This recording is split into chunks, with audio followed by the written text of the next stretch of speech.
Is their baffling relationship facing a reset? Donald Trump once said he and North Korean leader Kim Jong Un had fallen in love until the two fell out in 2019. After insults and rhetoric, North Korea stepped up its defense programs and pulled closer to Russia. So can a new Trump presidency bring the North into U.S. orbit, or could it deepen a dangerous divide? I'm Andrea Sankin. Today's newsmakers are Kim Jong Un and Donald Trump.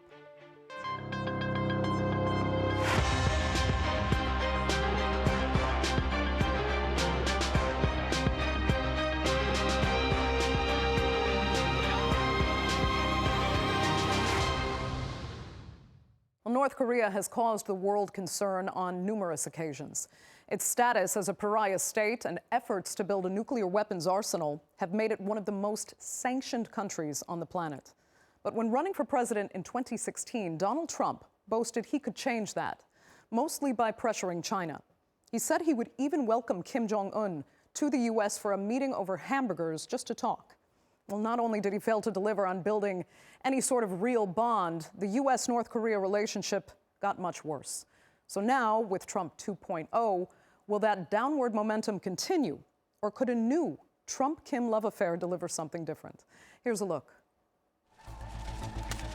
With North and South Korea still technically at war, the armistice signed in 1953 has left the Korean peninsula in a permanent state of volatility.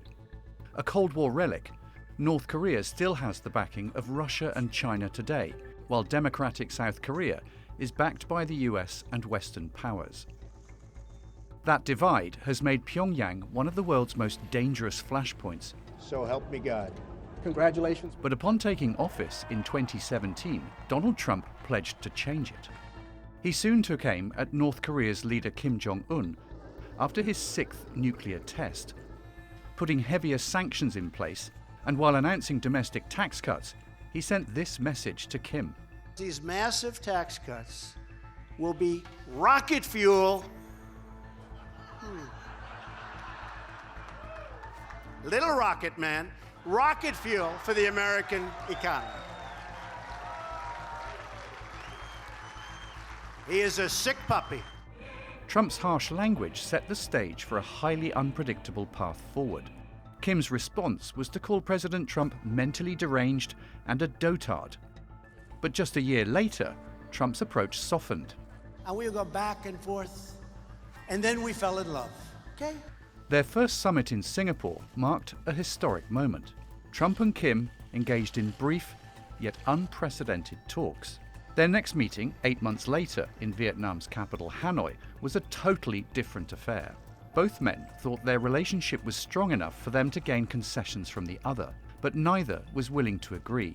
The talks broke down on the second day over Kim's demands to end sanctions. But the two men weren't done there. 4 months later, in June 2019, they met in the demilitarized zone between North and South Korea, where they agreed to restart negotiations. We've developed a great relationship. I really think that if you go back 2.5 years and you look at what was going on prior to my becoming president, it was a very, very bad situation, a very dangerous situation for South Korea, for North Korea, for the world. But it was a false dawn. Nothing further was organized. North Korea's missile tests continued, and the diplomatic process came to a halt. After Trump was voted out, North Korea began to strengthen ties with another adversary of the West, Russia. Their growing alliance has been marked by military cooperation. North Korea deployed an estimated 12,000 soldiers to Russia's Kursk region, where they're fighting to push back a Ukrainian incursion. On paper, Russia's president and Kim Jong Un share mutual concerns over damaging US sanctions and the US-led global order. They have a common problem, and that is sanctions. And Putin has really been leading what he considers and what he deems the war on the West, and trying to create a multipolar system and sort of upend or create an alternative to a US-led world order. As President Trump once again flexes America's muscles, could his relationship with Kim Jong Un reignite? Or has the North Korean leader already turned to other allies in his pursuit of regional influence? So where could the U.S.-North Korea relationship go under a new Trump presidency, and how much does it matter to the rest of the world? Well, joining me now to debate that and more are from Nottingham, Senior Lecturer in Political Communications at Nottingham Trent University, Colin Alexander. From Tigerville, South Carolina, Assistant Professor of Political Science at North Greenville University, Jong Eun Lee. And from Oxford, Lecturer in International Relations at University of Oxford, Edward Howell. Thanks all so much for being with me. Well, we got some background in our report there, but I would like to start by asking all of you about something that Trump said much more recently. Let's listen quickly to his take on his relationship with Kim Jong Un just following his inauguration. Let's listen. I think North Korea turned out to be good. I was very friendly with him. He liked me. I liked him. We got along very well. They thought that was a tremendous threat. Now, he is a nuclear power, but we got along. I think he'll be happy to see him coming back. So, Jong Eun Lee, is Kim Jong Un happy to see Trump return to office? Thank you for having me. That's a good question. Probably only Kim Jong Un knows the answer himself, but I think there's two ways to look at it. Maybe from Kim Jong Un's perspective, having Trump re-elected may provide him greater opportunity than had Biden-Harris administration continued. Having said that, since we know that the Hanoi summit did not go as well as Kim Jong Un hoped, he may also be more skeptical about resuming the so-called summit diplomacy with Trump in Trump's second term. So as of now, it seems North Korean regime has provided a much more muted response in, shall we say, welcoming Trump's re-election. Okay, Edward Howell, I can see you nodding your head. You seem to agree? I think that what's important to bear in mind is that the Hanoi summit really was rather embarrassing for Kim Jong Un. And after the Hanoi summit and after the working level talks in Stockholm, North Korea did not even pretend to want to engage in any talks with the US and also with South Korea. I think moving forward, we need to remember that North Korea now has its renewed rapprochement with Russia in the wake of the Ukraine war, which remains ongoing. And Kim Jong Un, whilst he may meet Trump and sign a piece of paper and engage in some form of optical diplomacy, Kim ultimately will want to return to many talks with a clear, tangible outcome. And the memory of Hanoi will very much be on Kim's mind. Okay, Colin, what's your take? Yeah, I mean, I largely agree with what the two previous speakers have said. I think there's a couple of extra things to say there, though. The first is that in terms of the international perspective, Hanoi was probably more embarrassing for North Korea and Kim than it was for Trump. But that's not to say that the blame for the breakdown is not equally shared. I agree with Edward's point that North Korea has shifted in its international perspective, particularly moving towards Russia, which may well turn out to be a misstep in terms of relations with the United States, but also in terms of peninsular relations as well.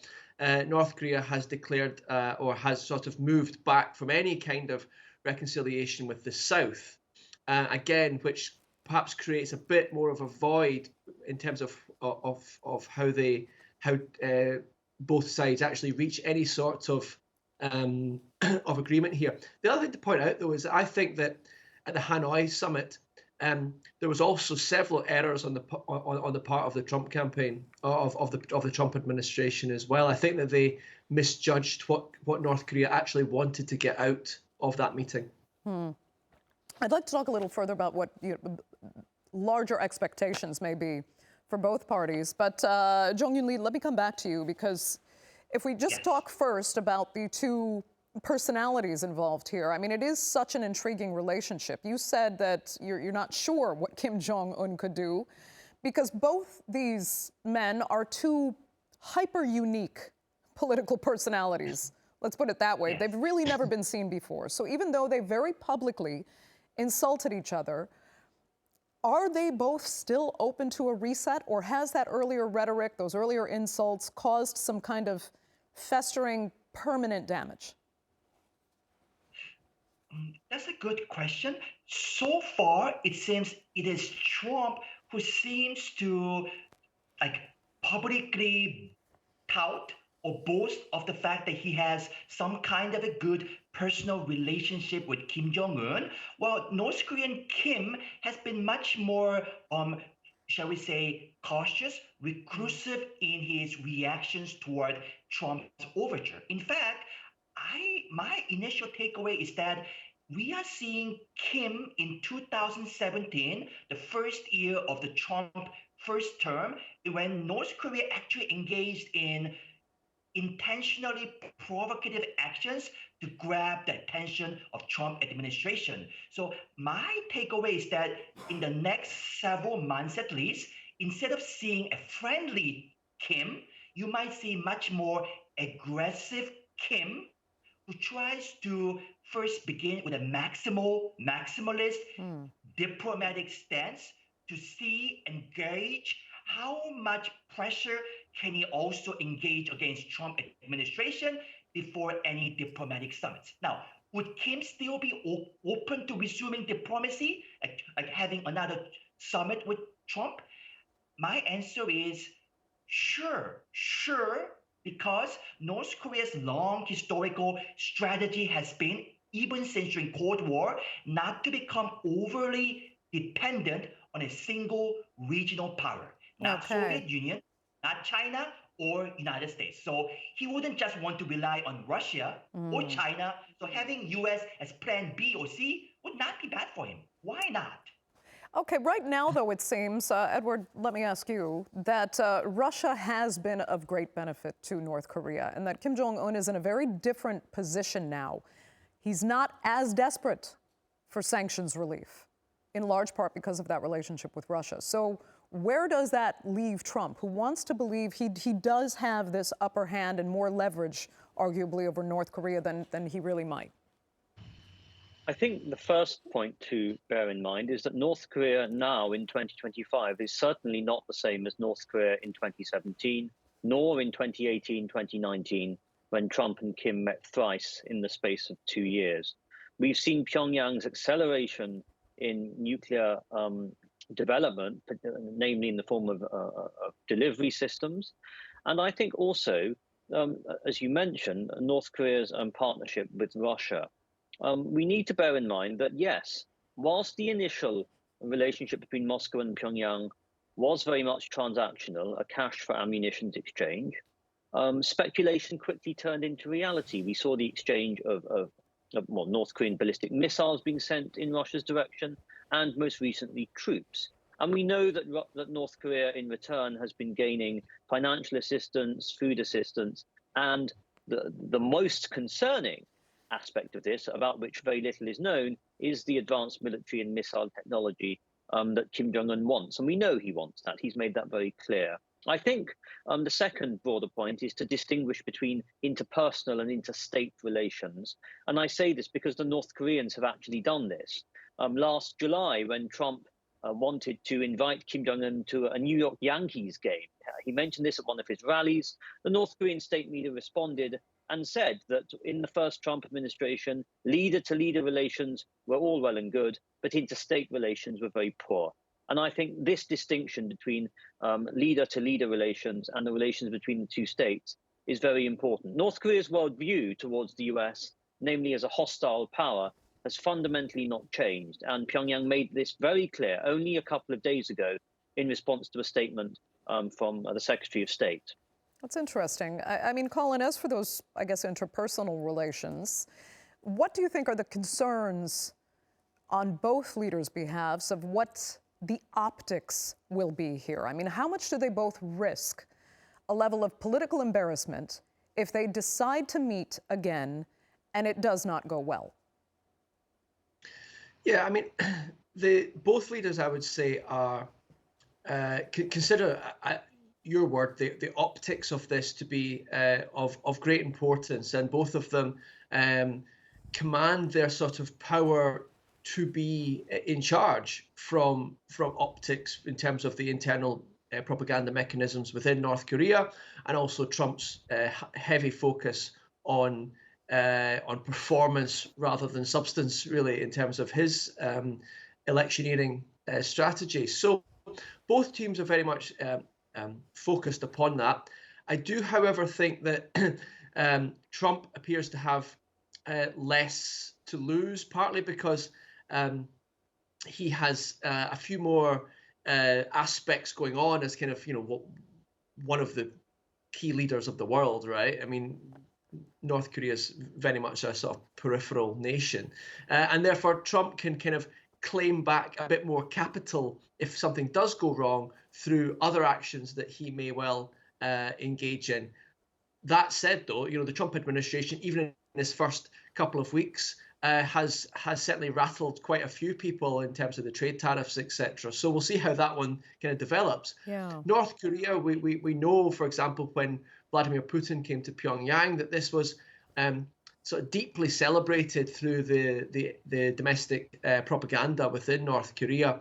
And equally, when Kim met Trump before, again, you see this sort of surge in positive propaganda towards that event, which makes the Hanoi distinction to be a little bit more haphazard, or perhaps it has a bit more sort of problematic currency. That said, the North Korean internal propaganda mechanism will always try to sort of spin it round to create a sense of positivity towards the outcome.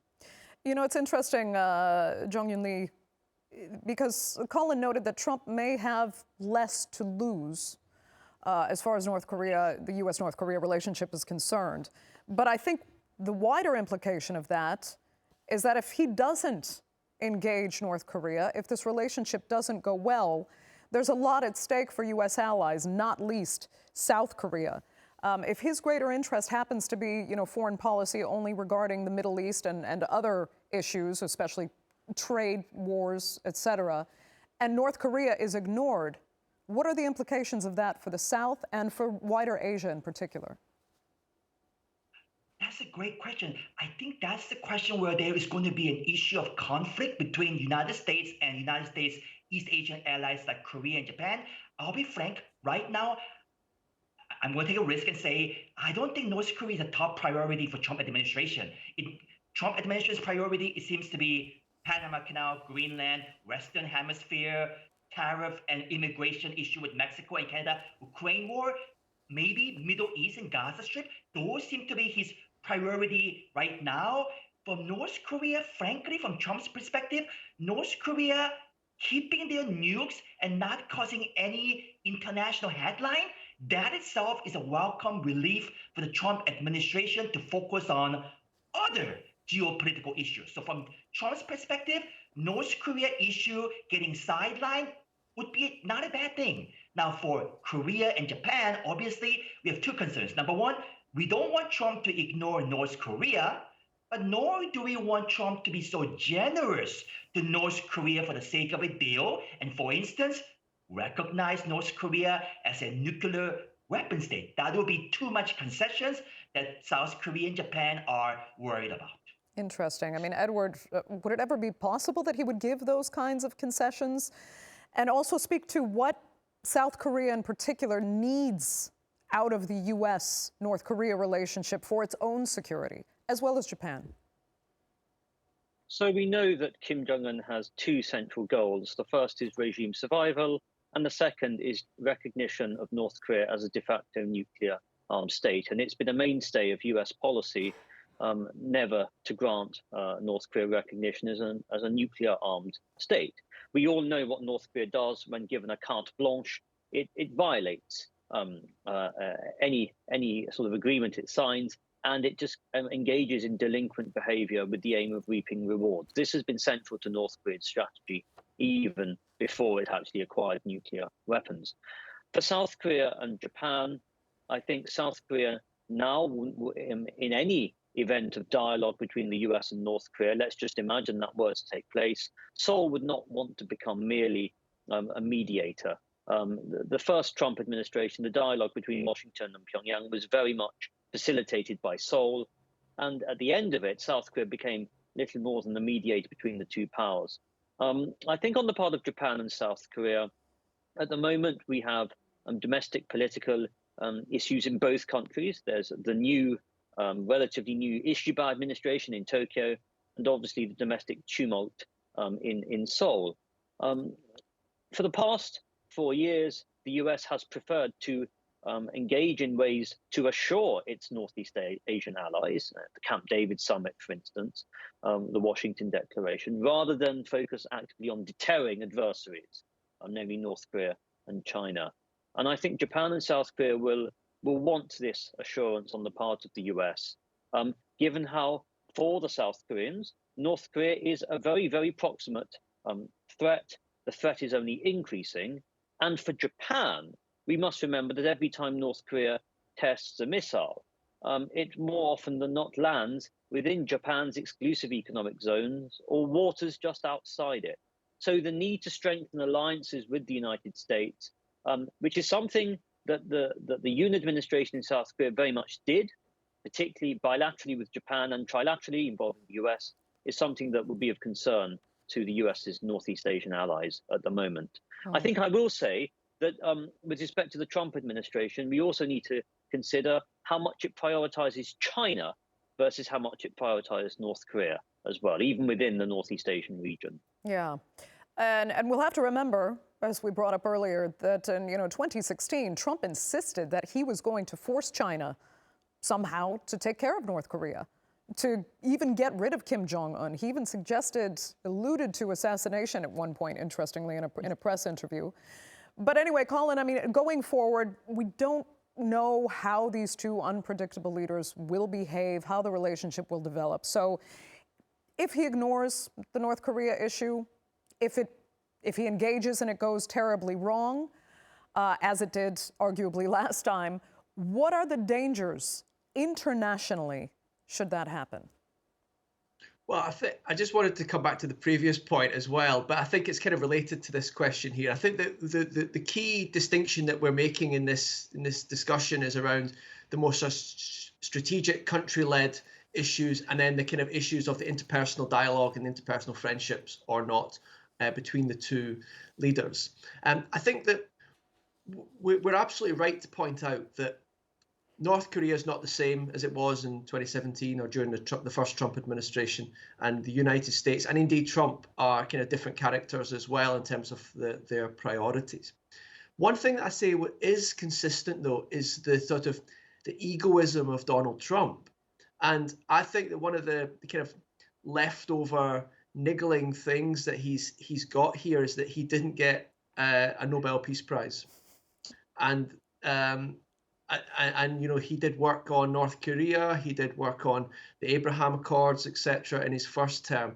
And so my hesitancy is to say that perhaps Donald Trump as an individual would be interested in manufacturing the circumstances that would at least assist him upon that personal goal, and maybe there's an element of North Korea playing a part within so that. Interesting. I've heard so many analysts actually mention that from the Middle East perspective, that's what he's aiming for in his foreign policy, read the Middle East. But Jong Eun Lee, I saw you had a comment. We've got a couple minutes left. Go ahead. Sure, yes. So I want to build on from Dr. Colin's comment about Trump's ego.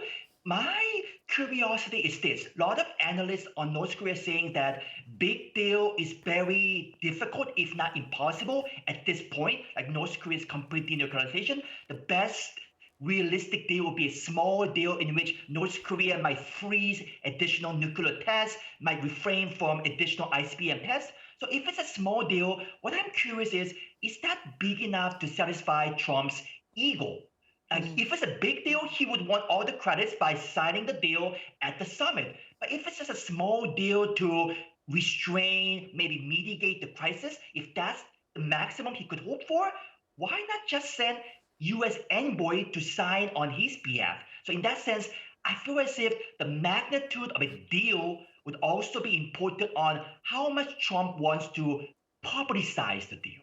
Okay.